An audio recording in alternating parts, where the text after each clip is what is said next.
И така, здравейте отново от южния плаж в морската ни столица Варна. Започват вече двобоите от втората групова фаза на Европейското първенство по плажен хандбал за юноши и девойки до 16 години. Ще наблюдаваме двобоя между юношите на България и тези на Турция. Нашите лъвчета са в светло-синьо и зелени са специалните играчи, а състава на Турция в червено и черно.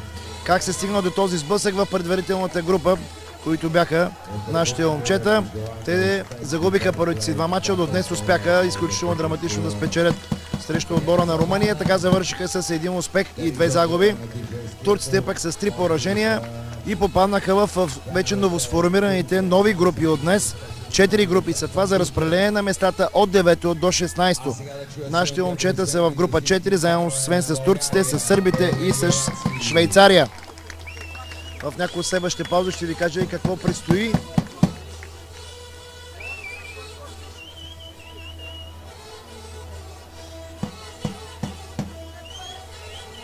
Излизат двата отбора вече на игралното поле. Съдии са французите Жулиен Бланко и Дилан Газю. Има нещо смяна на игралните полета. Нашите момчета вече няколко пъти ги споменавам, за тези, които за първи път ще наблюдават този двобой.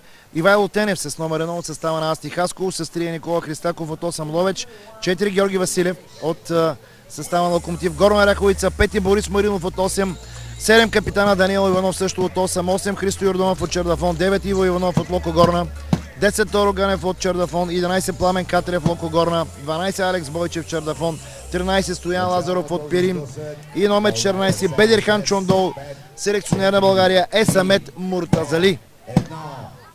Начало на тази среща да пожелаем успех на нашите млади лъвчета в разпределение на местата от 9 до 16.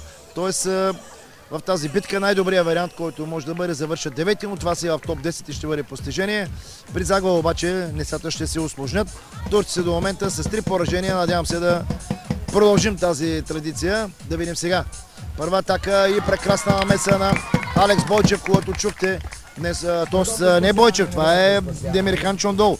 Бедирхан Чондол, който имаше здравословни проблеми в първия ден, но днес се завърна с гръм и трясък и заедно с Алекс Бойчев изнесоха една от основните тежести за успеха на България. Втория опит на турците обаче е успешен. И сега да видим първата атака на България. Обяснявам две части по 10 минути, 5 минути пауза между тях. Ако всеки от отборите спечели по една част, се стига до изпълнение от дуспи или до така наречените шутаут или един срещу вратаря. Надяваме се да не стигнем от там, а да спечелим този матч още в редовните 20. Добра намеса на турския вратар с номер 45 Мухамед Керчи. Втора минута, атака на турците. И за съжаление за нашия щаб, а и за всички фенове, Турция побежда с 4-0. Тук обаче е много динамична играта, така че се очаква всякаква промяна. И то в секунди от много добра намеса. Прекрасни две намеси на Мухамед Керчи. Късмета ни покрива при тази атака. Все още резултата остава 4-0.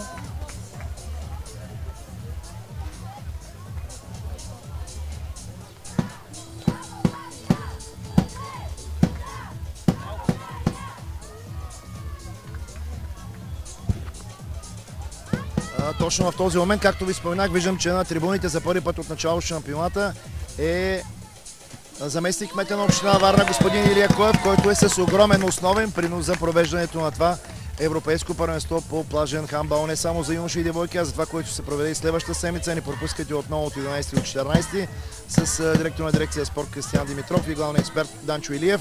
Така че огромно съдействие оказва община Варна за развитието, разбира се, Министерството на младежта и спорта. Това събитие се организира, както и с Българска федерация хандбал и нашия екип, разбира се, който от седмици тук се труди на южния плаж във Варна. Връщаме се обаче към централния корт, където една точка обаче отсъдена, за съжаление, от френския арбитър. България 3, Турция 6. От турците впечатление прави доста здравия физически милих Ефе Коджак Капалан, вратаря на Карабюк. 1,96 е висок, наистина като стена. Трудно ще ни бъде срещу него. Сега обаче играта помага и Алекс Бойчев докосна топката. Възможност за България да се доближи плътно съперника. Тук вече в тази втора групова фаза нямаш право на грешки, ако искаш да стигнеш в предна позиция. Жалко. Крачки на Ивайло Тенев и турците отново в атака. Специалистите са с по-различни екипи, те са по трима състезатели с различен цвят на своите потници. За съжаление, добра и бърза атака на турците. 8-3 в тяхна полза. Не тръгва добре този матч за България. Да видим. С течение на времето ще трябва да се коригираме. Както прави сега капитана Даниел Иванов, истински лидер на нашия отбор. 5-8. Тук за минута коренно може да се промени ситуацията на таблото. Виждаме Самет Муртазали, прав преживява всяко действие на своите момчета. Отново прекрасен Алекс Бойчев. Много добро заставане, затвори обратния ъгъл. Тук още един много висок турски състезател. Да, притеснително много ръстово предимство за турците. И успява другия ръстов играч. Да видя кой номер е само. Мисля, че е Юхан Тан. Виждате как резервите на двата отбора са взели като защитна и нападателна формация. Тук не успя да стигне от топката нашия капитан. Опита се сега турският страж да изненада българския. Не се получи. Топката се отби от синята линия. Видяхте преди малко и нашите лавици. Момичета, които записаха 2 победи и 2 загуби в своята предварителна група. И утре на обяд матча, който ще реши всичко срещу румънките. Вече говорихме няколко пъти за този двобой. При успех, по моите сметки и изчисления, поне България ще бъде един от двата най-добри трети отбора и ще се класира в следващата фаза на първенството. Но за девойките ще говорим утре. Сега много технично изпълнение. Топката буквално кацна на напречната града след удара на Грикола Христакиев, така че мал шанс за България. 5 точки, Турция вече 10. Точно 5 минути от началото на този двобой. Средата сме на първата част. Не трябва да допускаме. 24-ти номер е този гигант Самет Сербес. 2 метра е висок. Наистина много ръстови състезатели в турския отбор, които доста така на пръв поглед всяват респект. Отново виждате, надявам се, оператора нашия ги показва от терена. Българските лавици, които играха матча, въпреки изморени, подкрепят своите връстници и сънародници тук на централния корт. Турция 10. Протест сега от турския треньор Акин Енигюн. Има някакви претенции. Ще има наказание на номер 5. Това е Арда Ескин. Предупреждение. Тук също има и червени картони при 2 такива предупреждения. Което означава, че след такова предупреждение отборът, който е потърпевш, остава само с 2 полеви играчи и нашите имат числено предимство. Само за една атака. Разбира се, но то пък ще не е достатъчно да намалим разликата. Но не успяваме да го направим. Втори шанс. Топката се отби и отново попада в Лазаров. Той обаче отново е блокиран. Ще има ли трети опит за България? Да. Един път, втори път, трети път. Трябва вече да е успешно. Да, браво на нашия капитан Даниел Иванов. България 7, Турция 10. Наистина успяваме да доближим и да стопим малко от пасива, но все още Турция са напред. 4 минути. Има достатъчно време до края на тази част да обърнем резултата в наша полза. Ще повторя още веднъж регламента. Дори да загубим първата част, е необходимо да спечелим втората, за да стигнем до рулетката на дуспите. Изключително висок, много висок. Двама просто, особено този 24-ти номер, Самет Бербес. 12-7. Турци отново 5 напред. Сега много хубава ефектна атака от въздуха, красиво завършена от нашото момче. Стоян Лазаров е това. 9-12.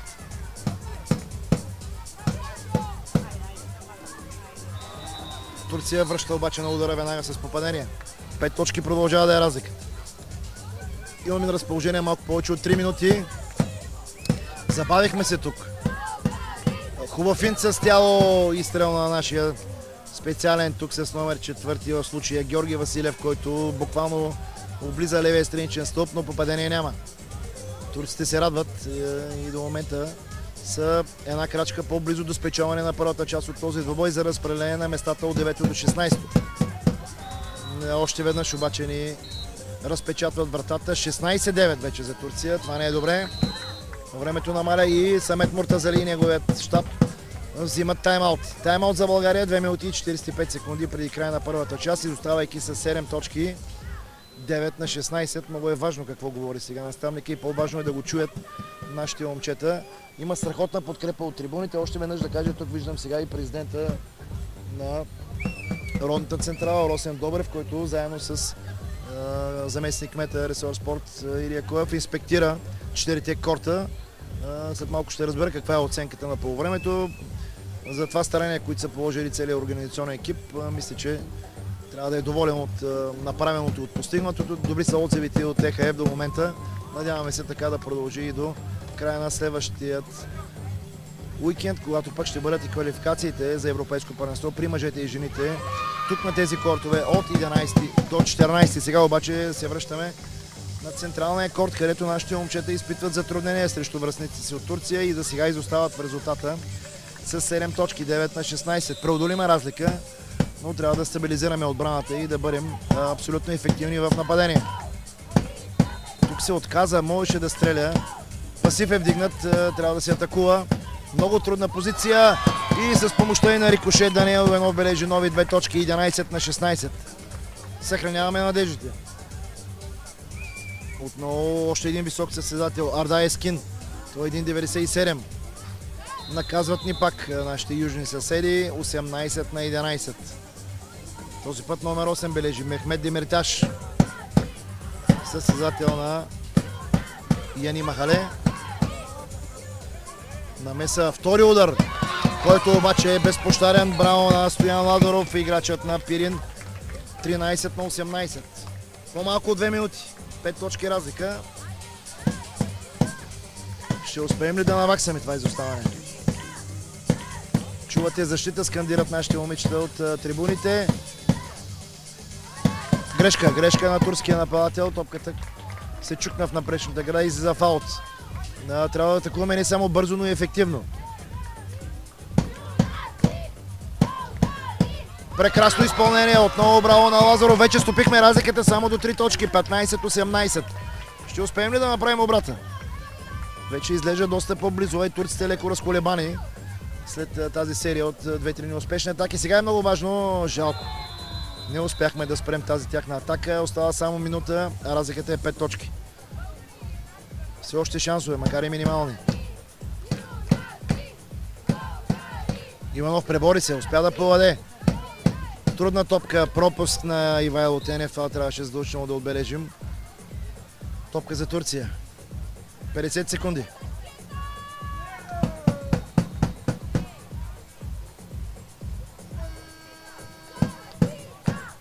Тайм-аут Турция. 46 секунди. Виждам, че се радват вече в лагера на турския отбор. Малко предварително, но борят с 5 точки. Отново възможност пък на нашия щаб да даде указания с 10 пункта най-резултатен до момента играча с номер 5 Ардай Ескин. Нашите състезатели вече ви казаха от кои отбори. Виждаме обаче и турците доста присъствие. Състезатели на Карабюк, на Кибрис, на Бейкос, на Салихли, Генчлик, Берлиги, отново Карабюк, Гюнеси, Зонгулдак, Яни Махале, Сакария и Бешикташ. Това са отборите, които дават национали на Турция до 16 години. Най-резултатен в нашите редици са 7 точки. За сега е капитана Даниел Иванов, 6 има Стоян Лазаров. Да видим 46 секунди ще ни стигнат ли да изравним резултата при равенство. Вече се играе до златен гол. Ще успеем да стигнем обаче до този компонент от играта. Проблема е, че и притежанието на топката е в момента за турския отбор, което допълнително усложнява нашата задача. Сега се надяваме те да сбъркат бързо, ние да вкараме бързо, изобщо низ от ситуации, за да се доберем до това скъпоценно реми.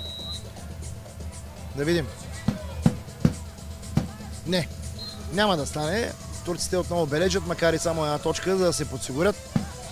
Имаме 35 секунди, за да отбележим 6 точки. Мисията е невъзможна, но пък всяко попадение си е самочувствие, както сега го прави Лазаров. 17 на 21, 25 секунди. Турците обаче ще разиграват сега, а не само разиграват, но и бележат. Другия ръстов състезател. Видяхте, че залагат на сигурното, без да правят ефектни пируети. Просто си бележат по една точка. 22 на 17. Хубава атака, макар и малко късничко отново Лазаров. 19 на 22, но времето свърши. последни секунди. Жалко, наистина много жалко. Разиграхме се, но не изстигна времето. България губи първата част от Турция с 19-22. Жалко.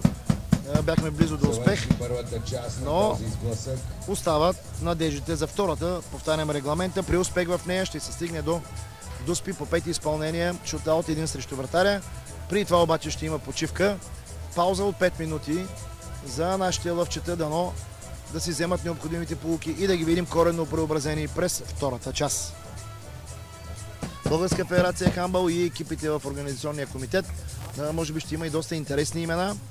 Надявам се, но за това ще говорим утре. Сега стискаме палци за нашите млади лъвчета, които на всяка цена трябва да спечелят този втора част, за да запазят шансове за по-предно класиране в крайното подреждане на Еврошампионата. Чакаме турския съседател, което не знаем защо сега се облича потника с номер 8. Мехмет Демирташ. Чувате, това са нашите националки. Българи юнаци скандират и подкрепят своите съотборници. Трибуните надявам също да се включат, както и официалните лица. Виждам, че също аплодират нашите момчета. Подкрепата си е солидна. Въпросът е да вдигне нашите юноши и те да направят едно доста по-добра втора част от първата, макар че с малко ни излъгаха съперниците, но 22-19 за Турция. Сега макар и с точка, трябва да спечелим тези 10 минути, за да се доберем до един срещу вратаря и шутаут. Да видим. Ще видим ли спиншут сега? Да. Но отново турския страж се намесва и ние успяваме да го преодолеем. Ядосва се много, ядосан Самет Муртазали за това изпълнение на Ивайло Тенев. Стреля буквално в тялото на вратаря и имаше възможност да го разходи някъде по ъглите. Вече защитата става много важна. За съжаление обаче се пропукваме и тук един от гигантите Самет Сербес бележи. Турция отново излиза напред. За сега само с 2 точки. Надяваме се бързо да изравним. Не, още един пропуск. Не тръгва добре и тази втора част. За нас трябва много бързо да се пренастроят и да се възползват по най-добрия начин да спрат атаките на Турция. Най-добро противодействие, мисля, че вече са ги разузнали достатъчно добре. След първите 10 минути нашия щаб е дал необходимите указания. Добра намеса, браво на нашият Бедирхан Чондол. В такива моменти вратаря наистина е половин отбор, въпреки че ще продължи турската атака. Важно, че изварихме тази опасна ситуация. Ето двамата високоръстови състезатели на Турция са в предни позиции. И отново през тях ли ще атакуват. Пасив е вдигнат. Пропуск. Добре дошло за нас. Пропуска на Атахан Акчам. Не, или това беше Акинтан. Отново не знам как да си го обясня. Елементарно даваме топката на съперника. Ивайло Тенев ми се вижда притеснен, трябва да се успокои. Има още 8 минути. Разликата е само 2 точки. Съперника също прави грешки. Ще успеем ли да отнемем топката сега? Не успяхме, но пак отново прекрасен Бедирхан Чондол. Ето е възможността сега да изравним. И тя не трябва да се пропуска.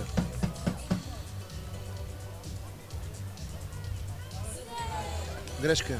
Нова грешка непредизвикана. Какво става с нашите момчета? А това не е отбор, от който би трябвало да се плашим. Прекрасен, невероятен Бедирхан Чондол. Буквално отказва съперника. За съжаление трябваше да се пребори малко по-бързо Христо Йорданов. Виждам, че на трибуните е друга легенда от близкото минало, Чавдар Чернев, който също подкрепя нашите момчета. Утре ще дойде тук на нашия коментаторски пункт. Сега обаче много е важно да спасим тази атака. Буквално нокаутира в лицето играча с номер 93 Мухамед Аксу. Мисля, че поне трябва да се извини на Бедирхан Чондол, който обаче въпреки тежкия нокаут в главата се изправя и надъхва своите съотборници. Отличен пример дава той как трябва да действат в атака на нашите момчета. Грозна постъпка на Мухамед Аксу. Трябваше поне да отиде да се извини на съперника. Не го направи. Липса на фейерплей. 3 минути, все още не можем да поразим турската врата. Вече е време да го направим. Даниел Иванов пребори се все пак, задържа топката. Пасив, трябва Лазаров да стреля сега. Георги Василев. Най-после успяваме да изравним резултата. 2-2. Тук отново ще има ходене по мъките. Въпросът е да е щастливо за нас. Селекционера на женският, на девойките, простете, също в щаба помага. Много бързо обаче ни наказват и пак великана, 2-метровия гигант Самет Сербес. 4-2 за Турция.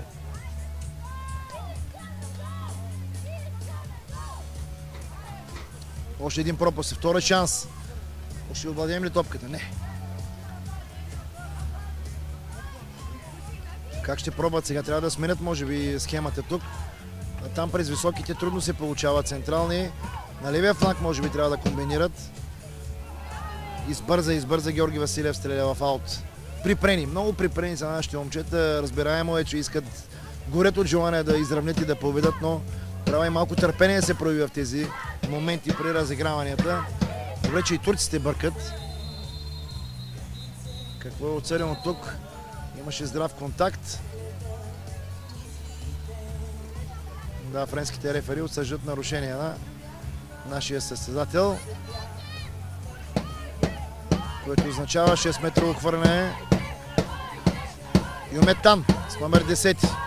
Алекс Бойчев вече направи няколко чудеса от тази дистанция. Ще спаси ли и сега? Да! Прекрасен Алекс Бойчев. И Бедирхан Чондол и Алекс Бойчев са хората, които до момента ни държат в матча заради пропуските в атакуващ план. Да видим сега. Тук вече не на 100, на 1000% трябва да се реализираме това нападение, ако искаме да запазим шансове. Отново нашия капитан. И този път е точен. Браво на Даниел Иванов. България изравнява по 4. 5 минути и половина до края на тази част, която на живот и смърт, както се казва, но трябва да я спечелим. Пробити сме тук отново от Тан. 6-4 за южните ни съседи. Трябва доста по-бързо да действаме, след като получим гол. Виждате, както в по-рано от днешния двубой, германките действаха с ювелирна техника и точност. Отново Иванов и спасяване пак на турския вратар. Мал шанс днес, не върви играта в атака. Няма ден на нашите атакуващи състезатели. Трябва да пробват и други варианти. Тук добре изигра ситуацията, много добре. Не беше ударен толкова силно, но Иво Иванов точно пред съдията показва, че топката го е срещнала главата. Технично изпълнение, да, не винаги със сила става. Браво тук. Много добро решение на Пламен Катрев, който рядко се появява. 6-6.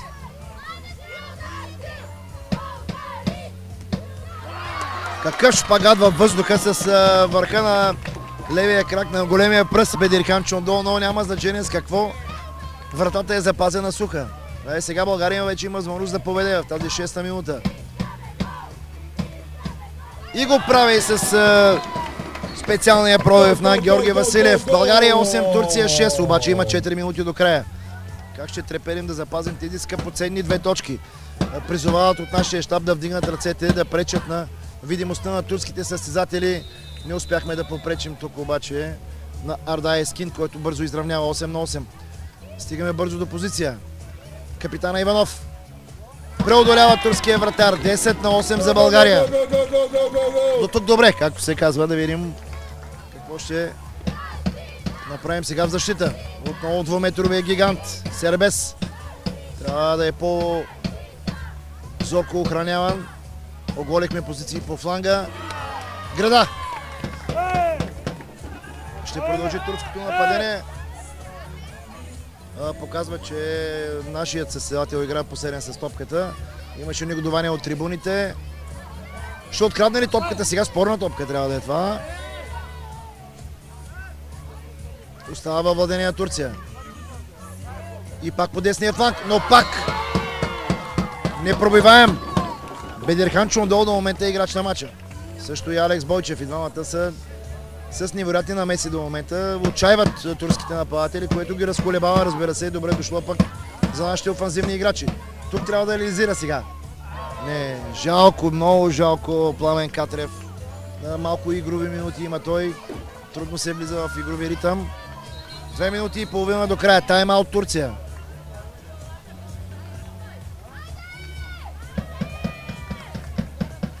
Тайм-аут Турция, 1 минута отдих за нашите момчета, 2 минути и 35 секунди, България 10, Турция 8. След като загубихме първата част с 19 на 22, тук нямаме право на грешки. Най-резултатни от двата отбора за нашите момчета капитана Даниел Иванов с 11-10 има Стоян Лазаров, за турците също 11, номер 5 Арда Ескин. Виждате какво правят нашите момичета. Наистина, с стъпа на Тери Джорджо, въпреки тежките мачове, които изиграха, не спират да подкрепят и вдигат духа по трибуните. Не само заради тях, а и за всички пред телевизионните екрани трябва да стиснат зъби и тези 2 минути и половина да ги изиграят на макс. Възпитаниците на Самет Муртазали, за да останем в играта за по-предно класиране в крайното подреждане на Еврошампионата за юноши до 16 години. Минути на истината, както се казва. Няма смени, т.е. има Христо Йорданов влиза в нашия отбор, заедно с Пламен Катрев и Иво Иванов. На вратата е Бедерхан Чондол. За турците да видим, отново притесняваме гиганта Самет Сербес, двуметровият състезател с номер 24, двама са до него. За сега добре удържаме фронта, не получава, няма да бъде зачетен този гол за Турция. Браво на френските арбитри, тук трябва да ги похвалим за прецизното отразяване. Наистина трябваше да има серийски сигнал. Даниел Иванов ще навакса ли това изоставане? Да!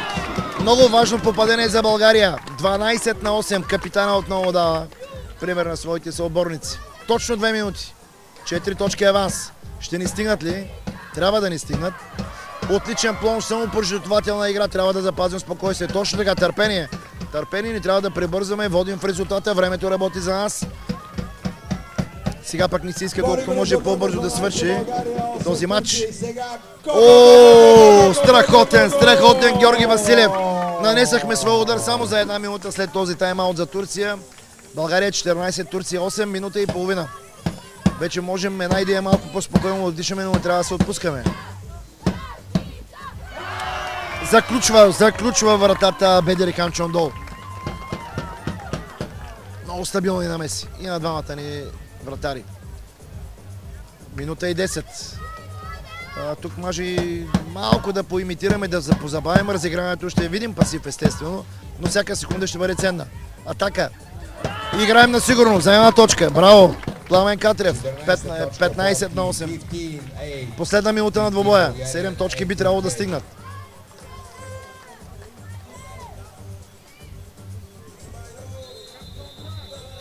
Две точки. Отново гиганта Сербес. 15-10. Не трябва да бързаме. Търпение и изчакване на най-подходящия момент.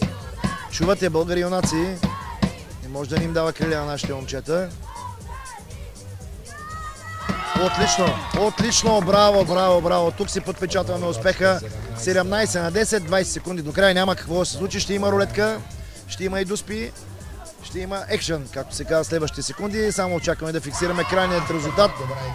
Продължава да ги отчаива Бедерхан Чондол. Трябва да бъде. Какво прави това момче? Наистина предстои много важни моменти, а с тези свои намеси наистина всява напрежение в краката на съперника. 13 секунди, вече няма никакво значение. България печели втората част. Остава да уточним с колко. Но ето ще се изпълняват сега от 6 метър. Ако успее да спаси и това, със сигурност. Браво и гиганта Сербес е спрян.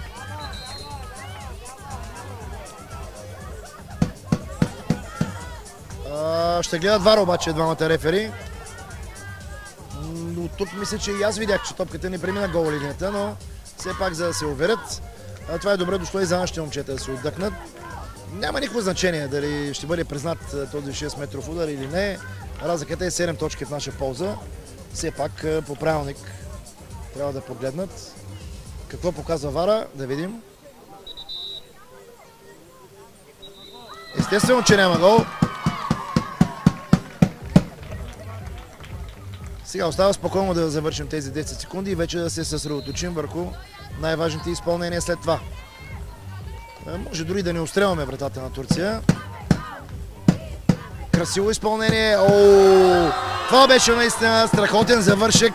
Единствено български вариант на китайския алеуп. 19-10. България печели втората част. Жалко, че загубихме първата.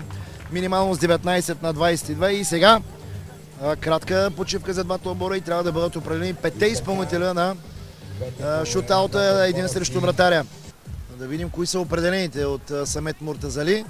Също така много е важно и моментното състояние, да видим кой от нашите двама великолепни вратари, отново трябва да повторя, Бедирхан Чондол и Алекс Бойчев, ще да стане сега на вратата. Тук е по-специфично. Всеки от отборите, които изпълнява първи тези удари, тръгва от полевия играч, той връща към своя вратар, който обаче също има право да обстрелва съперниковия страж. Да видим. Рядко се случва този вариант, но в повечето случаи нашия вратар може и да излезе напред.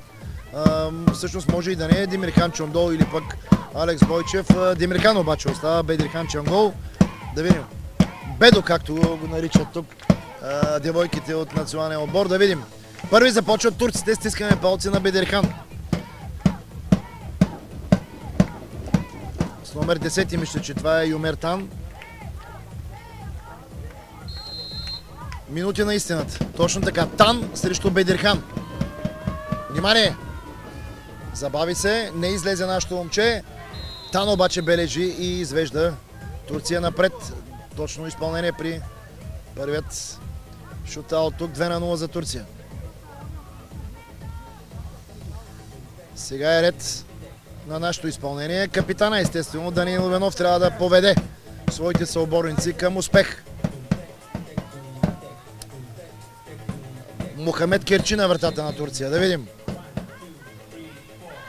Получава Дани Иванов. Прекрасен Дани Иванов. Изравняваме резултата. 2-2.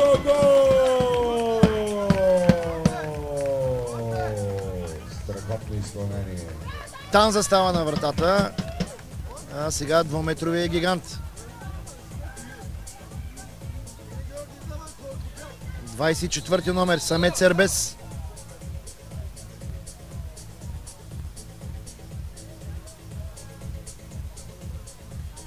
Да, бързо смяна на потниците.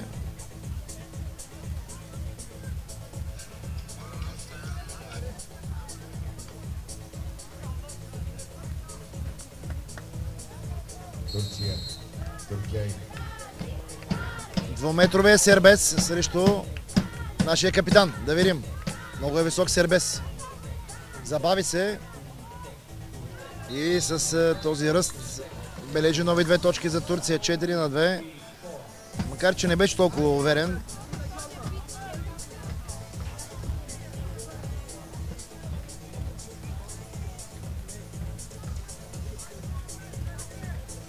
Сега е нашия момент. Пламен Катрев. Минути на напрежение, секунди по-точно. Катрев срещу Керчи. Катрев получава, внимание. Катрев. И успява да изравни резултата. 4 равни. Браво на момчето на Локомотив Горна Оряховица. Драмата продължава. За Турция сега Арда Ескин, техният голмайстор. Но пък някога най-добрите пропускат. Да видим.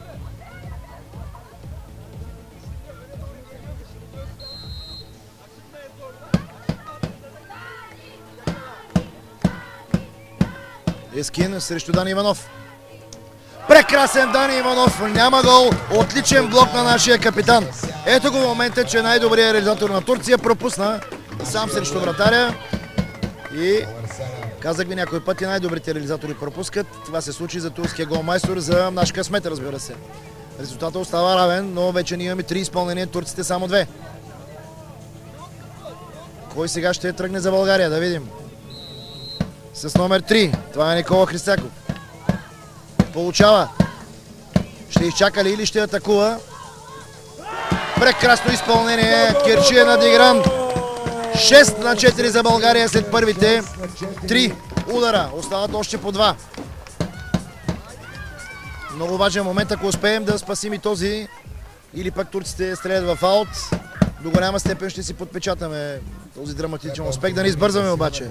С номер 8. Това е Мехмет Демирташ. Нисичкия Демиртаж срещу нашия капитан. Ивет Костадинова направи чудеса на вратата. Сега да видим тук. Дали пък няма да стреля, подлага. Излиза Дани Иванов срещу Демиртаж.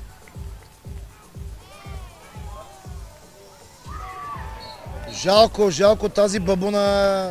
Топката излизаше вече и вижда как излиза. Но точката е осъдена само една точка за Турция, така че продължаваме да водим в резултата 6-5.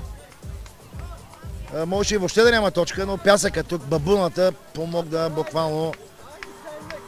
Остава Турция в играта. Тук, ако отбележи нашето момче, в случая Иво Иванов, ще водим с 3 точки, а Турция ще има само един удар, няма как да ни стигнат. Така че, може би това е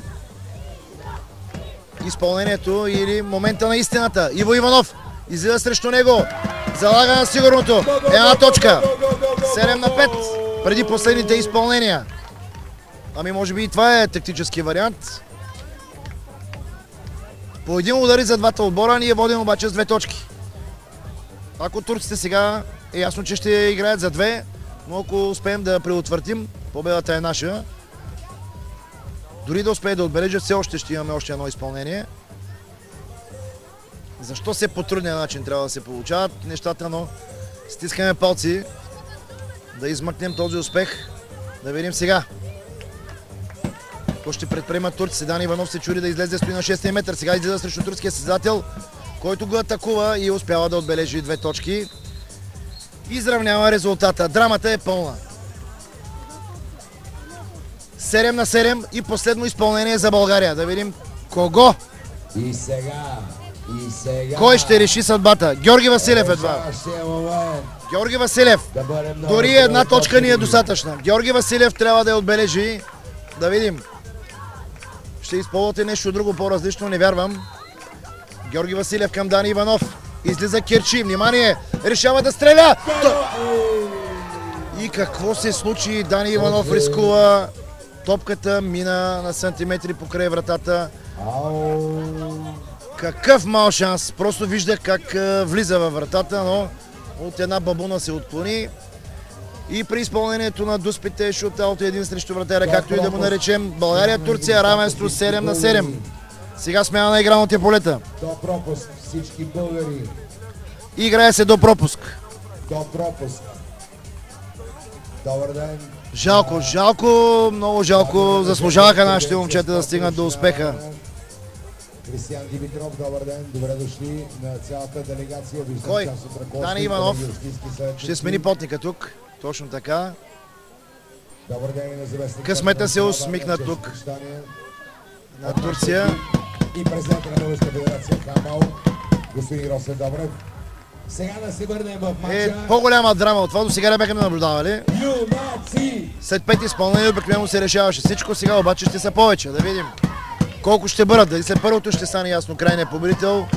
Не знам колко ще бъдат, но стискаме палци това да е България, независимо колко изпълнения са нужди. Чувате, българи юнаци, това е много важно. Бедирхан Чондол, България ще започне първа. Рискува нашия капитан, може би трябваше да насигурно да заложат, но моментът е отминал. Гледаме напред. Даниел Иванов към Бедирхан Чондол. Дали пък няма и той сега да стреля? Стреля Бедирхан Чондол. Обаче точно по-точно. 2 точки за България, 9-7. Добре започваме тук в този овертайм вече, как да го наричам, не знам. Извън редовното време. Сега вече напрежението е в турския лагер. Дани Иванов отново облича вратарската фанелка или вратарския потник, ако можем така да го наречем. Ще се окажат ли златни тези 2 точки на нашото момче? Публиката е на крака на централния корт във Варна. България-Турция продължава рулетката на дуспите. Сигнал. Ще стигнем до успеха. Пас. Излиза напред. Дани Иванов ще успее ли да го блокира? Топката излева в аут и България печели тази драма. Невероятна драма на плажа във Варна. България-Турция 9-7 след изпълнението на дуспите. Наистина страхотен успех, заслужен. Каква радост сега ще бъде. Виждате танца на победата, на хлуха на пясъка всички и юноши и девойки Наистина страхотно изпълнение. Теди Джорджо също влиза на игралното поле. Голяма драма. Можем да се отдъхнем. България записва победа в първия си матч на местата разпределение от 9 до 16 срещу Турция. Загубихме първата част с 19 на 22. Взехме втората с 19 на 10. Равенство пред успехите, но златното изпълнение на Бедерхан Чондол ми донесе успеха с 9 на 7 при тази рулетка. Наистина много трудна, измъчена, но заслужена победа на нашите момчета. Сега ги оставам да изиграят танца на радостта и след малко надявам се да чуем нашия треньор Самет Муртазали и големия герой в този двубой Бедерхан Чондол. Предполагам, че вече ме чувате. Голяма радост в нашия лагер. До мен е героя Бедерхан Чондол. Всички сте колектив, но все пак направи страхотен матч. Как видя матча отвътре? Беше много трудно първото по време, но второто по време се преборихме и победата е добре заслужена. Така, днеска наистина страшен ден за вас. Да. Голяма радост. Как е подкрепата от трибуни? Много добра. Чувствахме се надъхани само заради наши машини. Така, успех ти пожелавам и утре. Заповядай Самет Муртазали. Може би господин Коев да каже няколко думи. Първо обаче нека да чуем нашия селекционер. Господин Коев ще ни изчака. Честита победа, господин Муртазали. Много труден и измъчен успех. Да, благодаря ви. Първото по време видяхте и ви, преотстъпихме, докато се мобилизираме. Изпуснах. Да, изпуснахме. Второто по време видяхте, на моменти доста доминирахме и взехме убедително второто по време. Стигнахме до дуспи, но имаше един момент, когато момчетата ни спазаха тактическите указания и са стигнали вече до златен гол, златна дуспа. Но видяхте вече на златната дуспа решихме всичко срещу Турция. Какво да очакваме утре от нашите момчета? Значи излизаме само за победа и мисля, че нещата се получат, защото и вие сами виждате, че момчета всеки ден се борят по-добре и от мач на мач и играят по-добре с голямо желание. Добре, благодаря ти. Това е Шампионска лига. Благодаря. Успех! Сега ще завършим нашето включване тук от Южния плаж във Варна, естествено с специалния гост във втория ден на шампионата. Знам кмета на община Варна, ресор спорт, господин Илия Коев, наистина официален сцена, официалния корт. Доволни ли сте от това, което виждате? Уникално събитие, поздравление за организацията и на федерацията, президента. Щастлив съм много, че присъствах на тая победа и честито. Носите късмет, явно по-често трябва да сте на корта. Обещахме да сме по-често на корта, така че надявам се за бъдеще време всичко да е наред и да има още повече шампион. Така предполагам и да продължите да помагате не само на хандбала, на целия варненски спорт. Със сигурност ще е така, ще помагаме на целия варненски спорт и да всички да носят медали за държавата ни и за града ни. Може би хората не знаят, то няма бивш спортист, вие като така доста в тези среди. За мен лично сега участвах на смело. Удовлетворението е уникално. Чакаме и отново на корта, господин Коев, благодаря ви. Така завършваме тук от Южния плаж. Виждате ви присъствие, победа за България, какво повече от това. Разделяме се за днес, но утре отново ни очаквайте с поредните мачове на България. Така че пожелавам ви приятна вечер с нашата програма.